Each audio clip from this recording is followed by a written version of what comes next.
Dear students,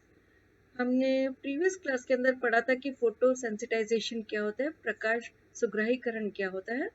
और प्रकाश सुग्राही पदार्थ किस प्रकार एनर्जी को पहले लाइट रेडिएशन से एनर्जी को एब्जॉर्ब करते हैं और फिर उस एनर्जी को ट्रांसफर कर देते हैं टू द रिएक्टेंट मॉलिक्यूल। अभिकारक के अणुओं को वो ऊर्जा का स्थानांतरण कर देते हैं और जिसके कारण वो रासायनिक अभिक्रिया संपन्न हो पाती है। तो ऐसे कौन से पदार्थ है जो फोटो सेंसिटाइजर के जैसे यूज में लिया जा सकते हैं? तो उसमें इम्पॉर्टेंट एग्जांपल है मरकरी वेपर और कैडमियम की वेपर, क्लोरीन, बेंजोफिनॉन और उसके अलावा भी हम कुछ कंपाउंड्स जैसे कि यूरिनाइल आयन से उनको भी हम यूज में ले सकते हैं। SO2 की उपस्थिति में भी कुछ रासायनिक अभिक्रियाएं संपन्न हो जाती हैं और ये प्रकाश सुग्राही का कार्य करती हैं। इसी प्रकार नेचर के अंदर होने वाली फोटोसिंथेसिस जो रिएक्शन है जिसके बारे में हम सभी जानते हैं, उसके अंदर भी जो एक बहुत इम्पॉर्टेंट जो प्रकाश सुग्राही का काम करता है वो होता है क्लोरोफिल। तो इस प्रकार हम डिफरेंट फोटोसेंसिटाइजर की उपस्थिति के अंदर डिफरेंट काइंड की रिएक्शन का यहाँ पर अध्ययन करेंगे।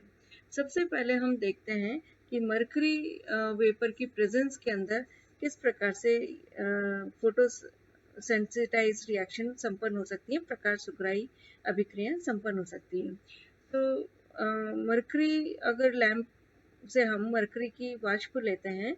तो परावग्नि क्षेत्र के अंदर अगर हम यूवी जो लाइट रीजन है उसकी अगर प्रेजेंस के अंदर हम जो भी आपतित उसकी यूवी लाइट रेडिएशंस हैं जिनकी तरंग दैर्घ्य 2537 एंगस्ट्रॉम है, जिसकी वेवलेंथ जो है 253.7 nm है, अगर उनकी विकिरणों के द्वारा हम H2 का अगर सादा हम डिसोसिएशन करवाना चाहें तो वो संभव नहीं होता है। किंतु यदि अगर H2 गैस को मरकरी वेपर के साथ अगर हम मिक्स कर दें और उसके बाद में हम अगर यूवी रीजन के अंदर उसको एक्सपोज कर दें तो उस स्थिति के अंदर जो हाइड्रोजन गैस है उसका डिसोसिएशन हो जाता है इन हाइड्रोजन एटम, जैसा कि हम यहाँ पर देख सकते हैं। अगर इस स्टेप की हम मैकेनिज्म हम देखते हैं तो फर्स्ट स्टेप के अंदर जो है मरकरी है वो लाइट रेडिएशन को एब्जॉर्ब करता है और मरकरी एक्साइटेड स्टेट के अंदर चला जाता है, यानी कि ये एनर्जी को एब्जॉर्ब कर लेता है और जो ये स्टेट है ये स्टेट एनर्जी को ट्रांसफर करती है टू द रिएक्टेंट मॉलिक्यूल। इस प्रकार हम देख सकते हैं कि यहाँ पर जो मरकरी है वो फोटोसेंसिटाइजर का वर्क करता है और ये रिएक्टेंट मॉलिक्यूल जो H2 अणु है उसको एनर्जी का ट्रांसफर करता है, जिससे H2 जो है वो अब एक्साइटेड स्टेट के अंदर चला जाता है। जब H2 एक्साइटेड स्टेट के अंदर चला जाता है और मरकरी पुनः अपनी जो पुरानी अवस्था है उसके अंदर पुनः लौट आता है। अब जो H2 का मॉलिक्यूल जो एक्साइटेड स्टेट के अंदर चला गया है उसका वियोजन हो जाता है इन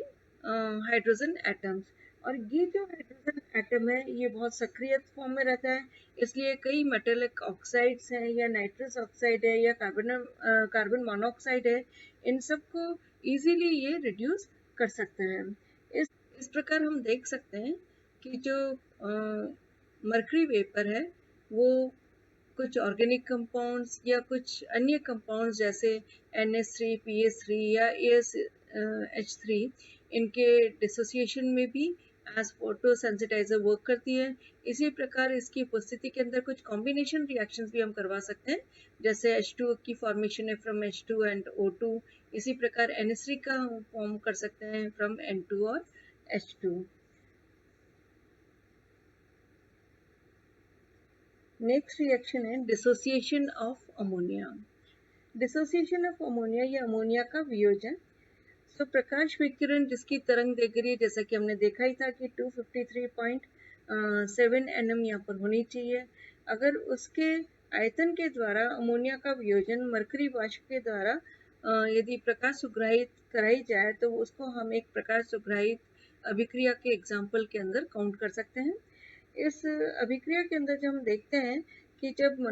अमोनिया का प्रकाश अपघटन की अभिक्रिया यदि हम मरकरी वाष्प की अनुपस्थिति के अंदर इसको संपन्न करवाते हैं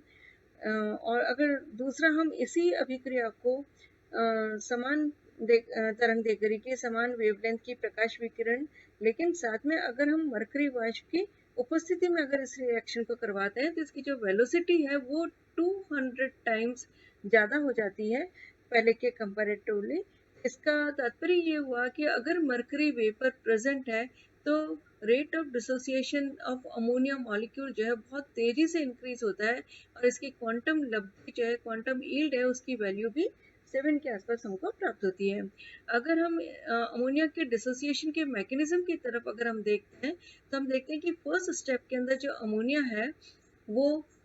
जो मरकरी है जो कि 253.7 nm की जो वेवलेंथ की जो तरंग दैर्घ्य की जो लाइट रेडिएशन है जिसको एब्जॉर्ब करके एक्साइटेड स्टेट के अंदर चली जाती है, ये जब इस मरकरी के साथ अमोनिया एक्सपोज होता है तो उस स्थिति के अंदर अमोनिया एक्साइटेड स्टेट के अंदर चला जाता है और मरकरी पुनः अपनी पुरानी अवस्था के अंदर ग्राउंड स्टेट के अंदर लौट आता है। अब ये जो एक्साइटेड अमोनिया का जो मॉलिक्यूल है वो NH2 और H के अंदर डिसोसिएट हो जाता है। इस प्रकार ये H पुनः H के साथ रिएक्ट करके H2 बना सकते हैं, या NH2 जो है वो वापस से NH2 के साथ रिएक्ट करके N2H4 बना लेता है। ये N2H4 इस H के साथ पुनः अभिक्रिया कर कर NH3 और NH2 बना लेता है और इसी प्रकार NH2 और NH2 ऐड होकर वापस से N2 और 2H2 भी बना सकते हैं। Next reaction है combination between hydrogen and oxygen to form H2O and H2O2 in presence of mercury vapor। Hydrogen और ऑक्सीजन के मध्य मरकरी वाष्प की उपस्थिति में अभिक्रिया के फलस्वरूप H2O और H2O2 का निर्माण होना। जब भी हम ये देखते हैं कि H2 और ऑक्सीजन के मध्य में यदि मरकरी वाष्प हो, मरकरी वेपर हो और लाइट रेडिएशन की उपस्थिति के अंदर यदि अभिक्रिया कराई जाती है तो वहाँ पर H2O और H2O2 का निर्माण होता है। जैसे कि हम इस अभिक्रिया के अंदर देख सकते हैं कि H2 plus oxygen in presence of mercury और लाइट रेडिएशन ऑफ 253.7 nm, तो it forms H2O and H2O2। ये मरकरी वाष्प की उपस्थिति के अंदर H2O और H2O2 का निर्माण करते हैं, H2 और ऑक्सीजन मिलकर। अगर इस अभिक्रिया की क्रियाविधि या मैकेनिज्म की तरफ हम देखते हैं तो फर्स्ट स्टेप के अंदर जैसा कि हमने पूर्व में भी देखा था कि फोटोसेंसिटाइजर जो है वो एक्टिवेटेड फॉर्म के अंदर चला जाता है, एक्साइटेड फॉर्म में चला जाता है कि जो Hg है वो प्रकाश विकिरण को अवशोषित कर लेता है और ये सक्रिय फॉर्म के अंदर आ जाता है।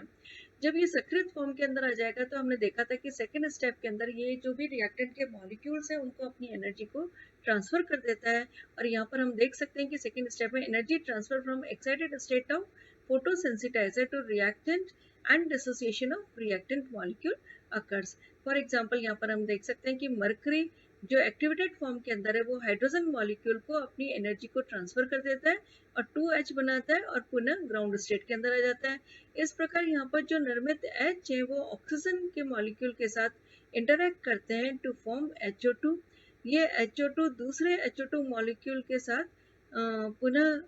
कोलाइड करता है और H2O2 और ऑक्सीजन का निर्माण करता है। इसी प्रकार जो HO2 है वो हाइड्रोजन के साथ रिएक्ट करके H2O2 और ये H बना लेते हैं। और अगर हम इसके अंदर देखते हैं कि जो ये जो स्टेप्स हैं जिसके अंदर वियोजन हो रहा है और अगर इस प्रकार जो निर्मित अगर हम H2O2 को अगर विलगित कर लेते हैं तो ये विलगित होकर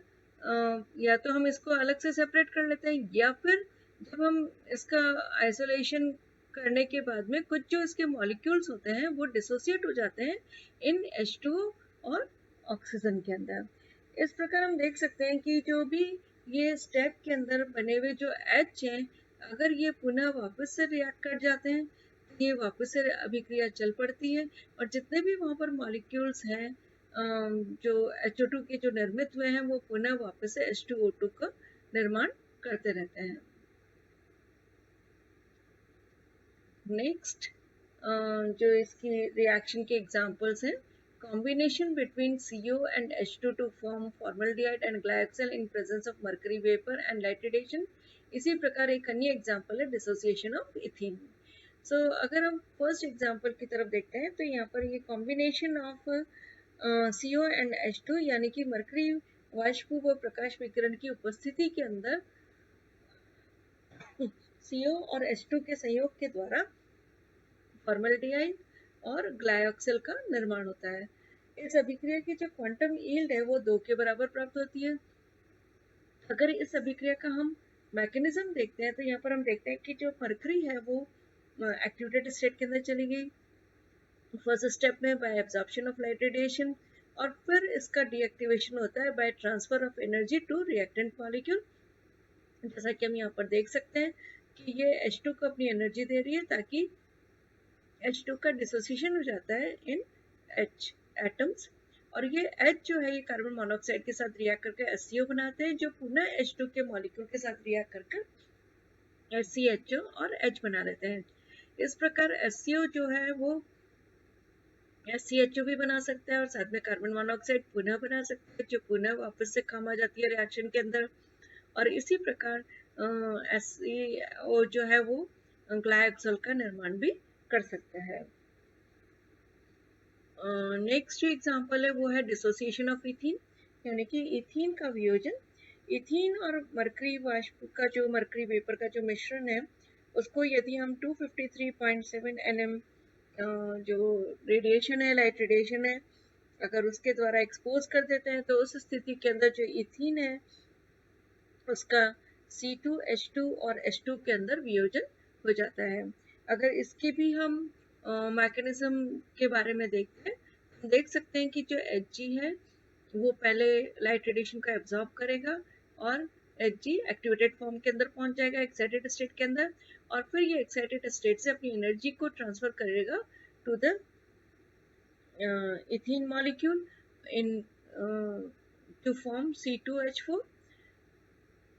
सो दैट ये भी अब एक्साइटेड स्टेट के अंदर आ जाता है, और फिर ये एक्साइटेड स्टेट के अंदर आने के बाद में C2H2 और हाइड्रोजन के अंदर डिसोसिएट हो जाता है।